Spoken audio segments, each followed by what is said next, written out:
జిల్లా కేంద్రాన్ని ఎటువంటి మార్పు లేకుండా కొనసాగించిన ముఖ్యమంత్రి నారా చంద్రబాబు నాయుడు కృతజ్ఞతలను తెలియజేస్తూ రాయచోటిలో భారీ ర్యాలీ నిర్వహించారు. రాయచోటి పట్టణంలోని శివాలయం చెక్పోస్ట్ సర్కిల్ నుంచి ర్యాలీ ప్రారంభమై నేతాజీ సర్కిల్ వరకు కొనసాగింది. ఈ ర్యాలీకి ముఖ్య అతిథిగా రాష్ట్ర రవాణా శాఖ మంత్రి మండిపల్లి రాంప్రసాద్ రెడ్డి పాల్గొన్నారు. అనంతరం రాయచోటి ప్రభుత్వ కళాశాల మైదానంలో భారీ బహిరంగ సభ ఏర్పాటు చేశారు. ఈ సందర్భంగా మంత్రి మాట్లాడుతూ అన్నమయ్య జిల్లా రాయచోటి కేంద్రాన్ని మరింత అభివృద్ధి చేయడానికి ప్రభుత్వం కట్టుబడి ఉన్నారు. ముఖ్యమంత్రి నారా చంద్రబాబు సంక్షేమం అభివృద్ధి రెండు కళ్లులాగా భావించి ప్రజలకు సంక్షేమ పరిపాలన అందిస్తున్నారన్నారు. రాబోయే రోజుల్లో ప్రజలందరూ తెలుగుదేశం పార్టీకి పట్టం కట్టాల్సిన అవసరం ఉందన్నారు.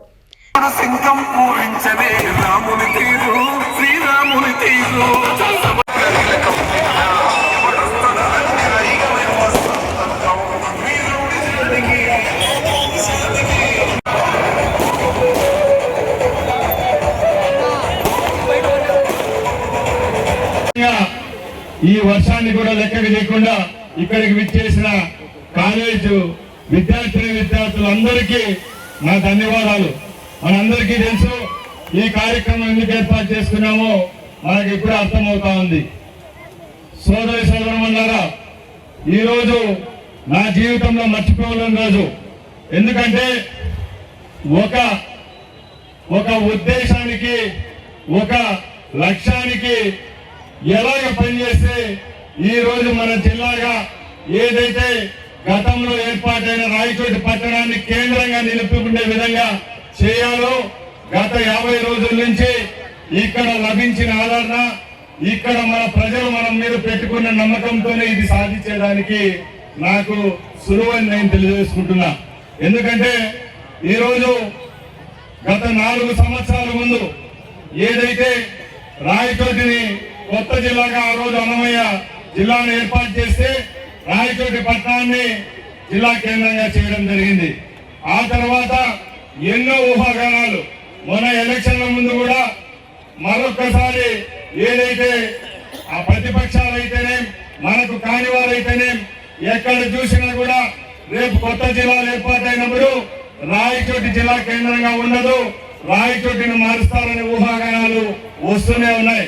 గత ఎన్నికల్లో ప్రచారానికి గౌరవ ముఖ్యమంత్రి చంద్రబాబు నాయుడు గారు రాయచోటికి విచ్చేసిన రోజు నేను ఒకటి మీకు చెప్పదలుచుకున్నా. ఆ రోజు హెలిప్యాడ్ దిగి చంద్రబాబు నాయుడు గారు ఇదే నేతాజీ సర్కిల్లో మీటింగ్ పెట్టేటప్పుడు ఆయన కారులో నేను ఒక్కడే ఉన్నాను. ఆ రోజు అప్పుడు ప్రతిపక్ష నాయకుడు, ఈ రోజు ముఖ్యమంత్రిగా మనకున్న చంద్రబాబు నాయుడు గారు అడిగారు, ఏమిటి రాయచోటికి ఉన్న పరిస్థితులు ఏంది, ఏ విధంగా ఈ రోజు మీటింగ్ లో ఏ విషయాల మీద మనం మాట్లాడదామన్నప్పుడు నేను ఒకటే చెప్పాను, సార్ ఖచ్చితంగా ఈ రోజు చరిత్రలో ఎప్పుడూ లేని విధంగా 40,000 మంది మీకోసం వేస్తున్నారు సార్. రాయచోటి నడిపోతున్న ఈ మీటింగ్ పెట్టాం. తప్పకుండా ఈసారి తెలుగుదేశం పార్టీ జెండా రాయచోటిని ఎగరవేస్తున్నాం. ఈసారి మీ దగ్గర నుంచి మాకు ఖచ్చితంగా ఈ రోజు మీరు చెప్పాలి, మా ప్రజలకు రాయచోటిని ఎటువంటి పరిస్థితుల్లో రాజధానిగా ఏదైతే అన్నమయ్య జిల్లాకు కొనసాగింపు జరగాలని చెప్పి ఆ రోజు ముఖ్యమంత్రి గారి దగ్గర మాట తీసుకోవడం జరిగింది. అదే మాటను ముఖ్యమంత్రి గారు ఇక్కడ మీటింగ్ లో కూడా రేపు ఎటువంటి పరిస్థితుల్లో మార్చము, అన్నమయ్య జిల్లా కేంద్రంగా రాయచోటి ఉంటుందని చెప్పడం, ఈ రోజు అది కొనసాగింపుగా ఉండడం కూడా మన పూర్వజన్మ సుకృతం.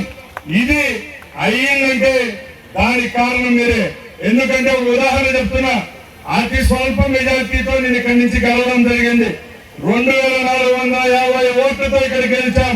ఈ స్థానం ఓడినా, ఇక్కడ తెలుగుదేశం ప్రభుత్వం రాకపోయినా, ఇక్కడ నేను మంత్రిగా ఉండకపోయినా ఈ స్థానం మరలేదని మిమ్మల్ని అడుగుతున్నా.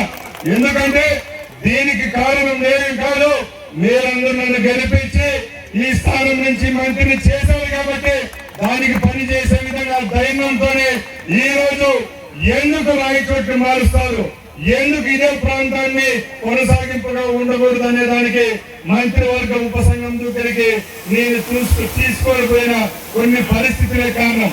ఇప్పుడు కొందరు మాట్లాడుతున్నారు, మంత్రివర్గంలో రాంప్రసాద్ రెడ్డి ఉన్నారు కదా, సహచార మంత్రులతో మాట్లాడి ఇక్కడ కొనసాగింపు జరిగిందని చెప్తున్నారు.